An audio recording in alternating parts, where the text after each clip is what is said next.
বৃহস্পতিবার বিকেল 5:30টার সময় নবান্নে জরুরি বৈঠক ডেকেছেন মুখ্যমন্ত্রী মমতা বন্দ্যোপাধ্যায়। বৈঠক অ্যাগ্রো মার্কেটিং নিয়ে।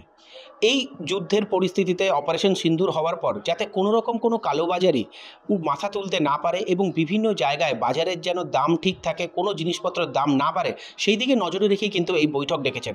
আজকে অমিত শাহর সঙ্গে যখন বৈঠক হয়, সেই বৈঠকের পরই মুখ্যমন্ত্রী সব দপ্তরকে নিয়ে একটি বৈঠক করেন। সেই বৈঠকেই এই সিদ্ধান্ত নেওয়া হয় এবং প্রত্যেকটি দপ্তরকেই কিন্তু সতর্ক করা হয়েছে। সব রকমভাবে ব্যবস্থা নিতে বলা হয়েছে। ডিএম, এসপি থেকে আরম্ভ করে সকলকে সব রকমভাবে ভিজিলেন্সের আওতায় আনতে বলা হয়েছে।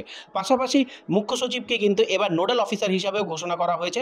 তিনি প্রত্যেকটি সেন্ট্রাল এজেন্সির সঙ্গে তিনি সখ্যতা রাখবেন, তিনি কথা বলবেন এবং যা যা করণীয়, তাকে যা যা নির্দেশ দেওয়া হবে সেই হিসাবেই তিনি কাজ করবেন। এবং আপাততভাবে যেটা জানা যাচ্ছে যে আগামীকাল যে বৈঠক ডাকা হয়েছে সেখানে কিন্তু এই দাম যাতে না বাড়ে, এই সময় চাল থেকে আরম্ভ করে আটা, ডাল থেকে আরম্ভ করে অন্য কোনো কিছু যাতে দাম না বাড়ে, সেই দিকেই নজর রেখে কালকের এই বৈঠক অত্যন্ত গুরুত্বপূর্ণ।